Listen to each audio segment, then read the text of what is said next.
have to take time off work to do it. To find out more about the Coaches Training Program, just call 1-888-548-6813. That's 1-888-548-6813. Talk to me. WSRadio.com. Accomplishment Coaching is proud to present the following fine programming. Accomplishment Coaching, where coaches lead and leaders coach. AccomplishmentCoaching.com. Welcome back to the Coaching Show with your host, Master Certified Coach Christopher McCullough. So you didn't find out how to pronounce his last name? No. Oh, man. You're always so good at this. I just figured. This guy is one of the most important, powerful, extraordinary people. Don't you love people who use their life to make other people's lives better? Don't you love servant leaders? He's actually got a different name for it. We'll talk about that. Our next guest is a social entrepreneur, co-founder and president and CEO of Solutions for Change. Since 1993, he's designed and led numerous free market social purpose initiatives and innovations that have solved homelessness permanently for over 4,500 people. His trademark impact is get up, suit up, and show up. It's a model of leadership in which he leads from the front, a style of servant leadership that he learned as a United States Marine. Thank you for your service to our country. His approach is to create simple, what is the clear, and compelling systemic redesign discussion point. Just see, look what happened. Yeah. Neither one of us can read, it turns out. It's a little bit sad. Redesign discussion points and then move the community and leadership capital needed to bring those ideas to life. All right, we'll talk about his many accomplishments better if we just talk to him and bring him on. Please welcome to our microphones, Chris. Please pronounce your last name for us so we don't butcher it. Hey, Christopher. Yeah, it's Chris Megison. Megison, just like it's... Yes, I had we were so on point. I did, yeah. We practiced during the break. All right, Mr. Megison, this is an extraordinary thing. First of all, thank you for spending your life in the service of others. Extraordinary. And I have not been in the Corps, but my dad was in the Corps, so Semper Fi, thank you for that. Let's talk about this crazy idea of Solutions for Change. What is it? When did it start? Yeah, Christopher, you know, we had to throw out the old homeless service model. It's driven by this amazing thing called compassion, but it really doesn't solve the underlying problem. So we threw that out, and we threw it out actually after meeting a homeless girl by the name of Jessica. My wife and I and my two boys were helping out at a winter shelter designed for homeless men. And we started seeing these kids coming into the shelter with their moms, mostly moms, a few dads.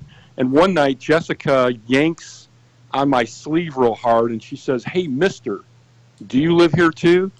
And I'm like, "Oh gosh, man! I'm living in like one of the greatest places in the world to live, and I've seen a lot of really bad places in the Marine Corps, but get down on one knee, you know." And I look at her and I said, "You know, sweetheart, I don't live in this place, but I'm going to make you a promise. We're going to get you out of here. We're going to get you back into a home." And she teared up, and I'd be lying to tell you I didn't tear up, and we gave each other a hug. And in that moment, we launched, or this little girl really launched a movement called Solutions for Change. And since then, like you mentioned, we've gotten thousands of people out of this horrible condition and back into homes and equipped.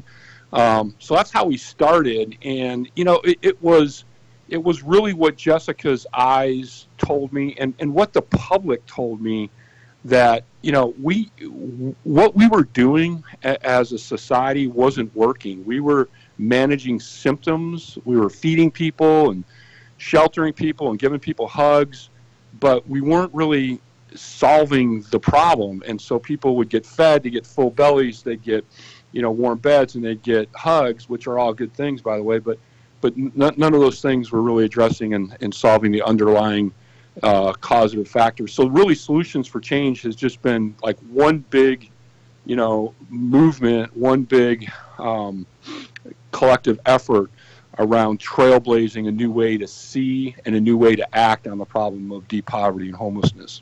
Let's start at the individual level. I know that this isn't probably the main thrust of what we're going to talk about today, but if Clarice is walking down the street, if I'm walking down the street, right? And we see somebody with a sign or, you know, kind of propped up against a building with a cup or something. My instinct is that to be a good person, I should walk around with like $21 bills, and every one of those people I should give a buck to. But I'm also a little bit crafty. So one day, I kept seeing this guy on the same corner every day, and so I sort of, and it seemed like every night he went somewhere. So one evening I saw him get up and walk away. So I thought, well, I'll keep an eye on him and see where he goes and what he does, thinking he might have a nearby, you know, place under the bridge he's sleeping. No, the guy gets into a Toyota Camry and drives away about 4 blocks away. So I'm starting to think that this habit that we have of giving, you know, a couple of bucks to people like when we're walking by or driving by is actually antithetical to what we want to do, which is solve the problem of homeless. Yes, and you know, man, first off, I'm really glad to hear that you paid attention and that you want to do something. I think that's the first step, is like you see somebody and you want to help. It doesn't do any good to just keep walking and pretend like it doesn't exist. But you hit it right there, man. It is so important, and this is antithetical, and it really is. It's counterintuitive to do what I'm going to say next, and that is that helping can hurt when it comes to people in deep poverty and people that are homeless on the streets. And what I mean by that is these folks didn't, you know, for the most part, what the vast majority just didn't end up there. They didn't just all of a sudden wake up one day and get, you know, beamed down to earth, you know, as a homeless person. I mean, there are really serious issues. And I'll just very quickly, I want to describe it, because I think that if we want to solve a problem, we have to really understand what really is the problem. And when it comes to homelessness, there are 3 different types of homeless people, if you will. And I don't mean to judge them. I just mean to characterize it in a way where your listeners can understand. There's the cannot, there's the will not, and there's the have not. And what happens is that we have gone down this path as Americans in our society as seeing most of the homeless as cannots, and that's a lie. It is a lie that a lot of the past administrations and other folks have delivered to us, and because we're so compassionate, we buy into it. But only about 12% of the homeless are truly severely mentally ill, and that's what I mean by cannot. In other words, no matter how hard they try, right, they cannot. Like, they have a mental disability that is so serious and so severe. It's schizophrenia, they're talking to trees, they're literally severely mentally ill. So those folks, you know, there's a certain intervention strategy, and we can talk about that. Or we can go to the next part, which is the will nots. And the will nots are mostly folks who are addicted or who have the escapism behavior. And so they've got addicted to drugs, to alcohol, to gambling, to a whole host of other things. And then with an addiction, it's progressive, and if left untreated, you know, it ends in one of 3 ways. You either get institutionalized, you end up on the street, or you die. And so what happens is a lot of these folks are on the street, and that's the will not, and that's about 75%. Wow. And then the rest are have-nots, which are economically displaced, situationally homeless, with really just, you know, a hand up and giving whatever the have-not that they have that they need. So anyway, those are the 3 different kinds. And if we treat a will not like a cannot, in the Marine Corps, we used to say when we'd lose a skirmish or something, we just got our asses handed to us. And so I don't know if I can say that on the radio, but you did it. That's all good. It's the internet. You can say anything. So when you treat a will not like a cannot, you get your ass handed to you, and that's what's happening in the urban centers around the country. San Diego, certainly, especially in the western United States, where we now have about 30% of the nation's homeless just in California, Washington, and Portland, and Seattle. So it's just horrible. Well, I got a million questions. Okay, so I love this. I love this, and you talk about there's sort of different solutions for each. What can we as human beings, first of all, before we get involved in a larger view in terms of us as people who are influencing other people as coaches. But just for each person listening, what can we do to make the biggest impact in the homelessness epidemic that this country is, or pandemic that this country and this world is going through? I think the first thing is, man, and I know it sounds simple, but we as Americans have defaulted to allowing this enabling culture, this codependent culture. And codependency, I believe, is not now for most of your coach, for your coaches out there in your network. I mean, everybody should understand what codependency is, and so I won't describe it. But the first thing, really, Christopher, is becoming informed, and there's just we're in a counter. We are in a market disrupting movement right now. Mm-hmm. So Solutions for Change has done some, and I love this. I've never been on a show talking about where coaching is kind of the centerpiece. We even call our helpers here solutions coaches. Mm-hmm. We don't call them case managers or counselors. They have those skills. They're all mastered levels and above, but we call them solutions coaches. So we use that, and we call our signature initiative, if you will, Solutions University. It's 1,000 days to a permanent solution. So I guess the first thing is really, I would ask your listeners, when you see homelessness out there, when you read, there's just a plethora of stories in the news lately. Yeah. Instead of, I think people have to push back. They have to question. They have to ask questions like, well, if the traditional homeless service approach works, why are we spending hundreds of millions of dollars a year, yet homelessness increases? And it's just, we spend so much money on this problem, and it's and it really is because we're not addressing the root causes of homelessness, and that's what we do at Solutions for Change. And you can't do that in a 3-month program, a winter shelter program. You can't do that, through an internet, coaching session. You have to get shoulder to shoulder, heart to heart with the person, and you have to go deeper.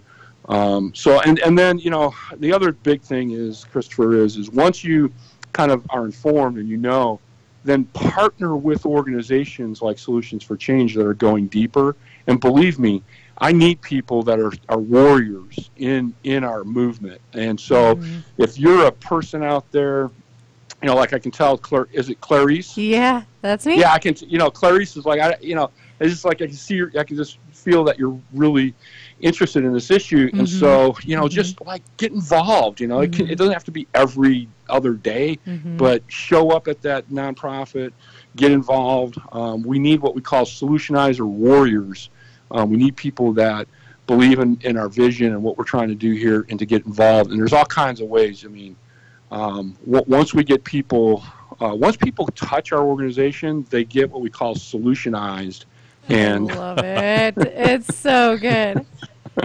Yeah, so because they see it's so different at Solutions for Change. I mean, we're market disrupting, we're pioneering, we're trailblazing different ways of seeing the problem and acting on the problem. And when you do that, you get better results, right? So everybody wants good results, but nobody really knows. Very few people know how to get those results. So once people come in and they see our results, they're like, "Are you kidding me, man?" I mean, right now, guys, we're getting 3 times better results at 1/3 the cost in the government programs. It's astounding.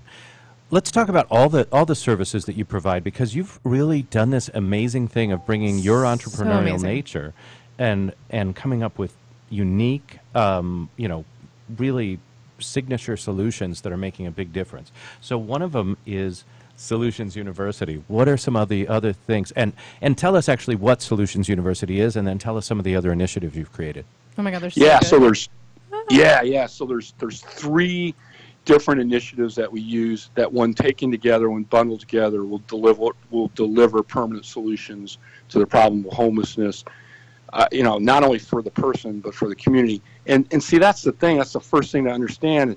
Is that a lot of times these homeless organizations, they look at the homeless person as the customer, but yet they don't see the public. You know, the guy that is waking up every day at 5 a.m. and running his restaurant, or I guess they probably wake up at 4 a.m., but, you know, running his restaurant, you know, and, you know, working hard in the neighborhoods, you know, the people in the neighborhoods, they're not looking at them as customers. So they almost help the homeless at the expense of the community. So the first thing we do is, and that's why, by the way, why you have this NIMBY theory, this NIMBY thing, because, I mean, come on, guys, if like we're helping the homeless and 5 years later, there's double the homeless in front of my businesses, in front of my kids' schools, you know, if I'm a community member, I'm not feeling too good about that homeless organization down the street. Right. So the university, you know, is our signature initiative. It's and that is all about personal development. So the theme there is personal development. It's as funny as it might sound. It's character development. And we use a leadership model called servant leadership. So here's the first lesson in see, do, get. So if we see the homeless person as worth less, as cannots, as people that can't help themselves, and what we're going to do is give them a bunch of stuff and hope that they're going to be okay. And then what we get isn't less homeless, we get more, because we're never solving root causes. But at Solutions for Change, we see them, even though they might be really in a bad way, we see them as worth it. We see them as assets, not liabilities. And so what we do is we're putting them through this university. They're getting up every day at 5:30, kids fed, off to school. They then go to classes for the first few months. And these classes are intensive leadership development classes using servant leadership. We're teaching them how to actually transform from consumers of the public good to being the public good. So I know I'm talking at 30,000 feet, but we don't have a lot of time. So there's just a whole curriculum of things that we're doing, everything from financial literacy to parenting effectiveness to anger management to post-substance abuse treatment stuff to all kinds of stuff in a community of people who are all pulling the oar the same way. So these are all people pulling the same way. They're all helping and supporting each other. It's like one big family community of people here that are all pulling together.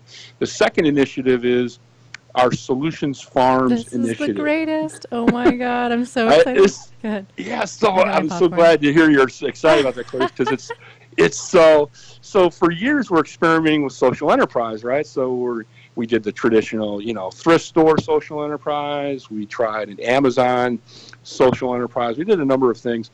And I heard about aquaponics farming. So it's this weird way of growing food, vegetables. And so what it does is it takes hydroponics, which is the growing of food in a soilless system, and aquaculture, which is the growing of fish. And it combines both of those industries where the fish water, which is nutrient rich, feeds the plants, and the plant roots filter the water so the fish can live. And it's a symbiotic kind of system. And it came around about 20 years ago, and it's really kind of been more of an enthusiast kind of thing. But we commercialized it. We did something nutty. We bought a large farm piece of property with a bunch of greenhouses on it. And we started phase one. We started a beta phase, and then this big healthcare foundation heard about it and said, you know, Megison, this is pretty innovative. Why don't you try for an innovation grant of $1 million? So we submit the application. We're up against 30 nonprofits, down to 5. We're up against the big boys, you know, like UCSD, Sharp, Script. Go into a Shark Tank, present, and we're up against some UCSD brainiac kid that invented a pill. If you swallow it, it wirelessly transmits to your iPad, your doctor's iPad. Well, our fish beat that guy, and they gave us $1 million to quadruple the size of the farm. So now it's the largest farming operation in the Western United States. And check this out. Formerly homeless people get up, suit up, show up every day, go work this farm, grow certified organic food, and we sell the food to the school districts. About 50,000 school kids eat this food, and the revenue from that comes back in and underwrites the futures of the families going through the university. Amazing. It's amazing. Isn't that cool? I know you're local, and this is all about San Diego, so I really want to give people the opportunity, if they're listening and they're not in San Diego, how to get involved. You do have an upcoming event, I have it solutionsforchange.eventbrite.com.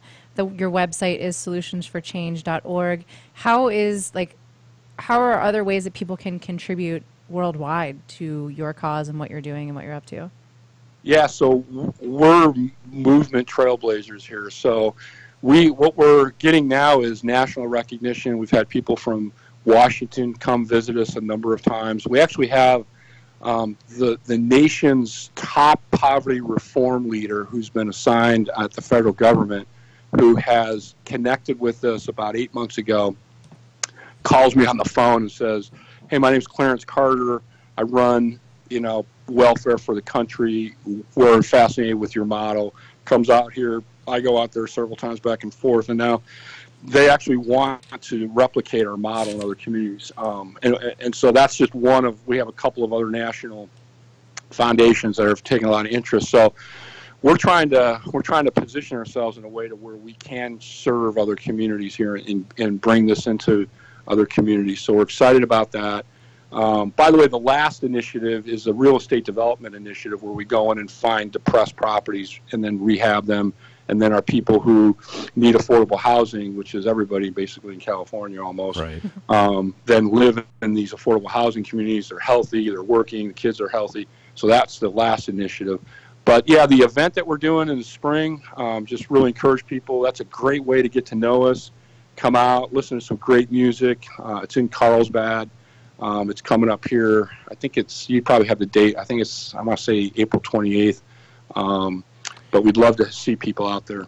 And if people want to just contribute either their money or their time or something, you are a 501c3, right, not-for-profit, and so people can make tax-deductible contributions. Is that true? Yeah, absolutely. We're 501c3, and we love it when people. What we're looking for is hearts and minds. So and some hands once in a while. Yeah, that's right. Helps too. So, but once you do that, the people love to give. I mean, they see that, so we're 95% privately funded. We only have 5% of our funding left from the government, and we've been on a massive plan the last several years to become 100% free of all government funding, and we're almost there. It's amazing. And of course, if you want more information or if you want to donate, go to solutions, plural, for change, singular.org. That's solutionsforchange.org. It's incredible, the work that you're doing. We're down, our time flies by, so we're down to our last 2 minutes. I want to give them to you, Chris, and sort of, if you had something to say to 30 to 50,000 coaches, what would you have us take on? What would you have us do? How can we contribute to the issue that is truly worldwide of homelessness? As a coach, you're all about investing in people, in equipping them with the skills, the knowledge, and the resources that they need to become the best person they can become. I know it sounds like a commercial, but you're doing. That's why you've dedicated your life to being a coach. And here at Solutions for Change, it's the same thing. I mean, when you look at when you see a person, you see an asset. You see it may be an undiscovered asset, but that's what you see. Here at Solutions for Change, when we see somebody in homelessness, we see a mom and her dad with a couple of kids in homelessness, we see an asset, and we are losing billions and billions and billions of dollars a year in the talents and the skills that these people have, that if they were unleashed back into society, mm-hmm. they could do so much mm-hmm. for their families, for society, and for the neighborhoods. And that's what you do as coaches. You equip and you inspire people to be the best version of themselves. And when they are, then that is contributing to a stronger, vibrant, thriving society. So if you come in and be involved with Solutions for Change, that's what you would be involved in, is that delivering of this human potential, this human capacity to unleash them back into our society. So good. So good. It's great work, and we're so delighted to have this time with you. Thanks for taking time out of your busy schedule to be with us. Once again, the website is solutionsforchange.org. Chris Megison, thank you so much for your time here today. Thanks, Christopher. Thanks, Clarice. Hope you guys have a good day. You too. Absolutely. Well, that's another edition of the Coaching Show behind us. We've done some social good. We've done some good for the helping professions and the medical community. Anything you want to say or remind people of? That I just love this episode, and I love so much to be able to. They're just such a humanitarian. It just gets me. I really, It's so good. I can see it in your eyes. All right, and you, dear listener, thanks for being with us once again here on the Coaching Show, part of Accomplishment Media Network, and for listening to us on WSRadio.com, the worldwide leader in Internet talk. Each week, bringing you people out on the cutting edge of coaching in the world, and we will talk to you next week. Nowadays, internet devices are an integral part of your home. Everyone in your family has a smartphone.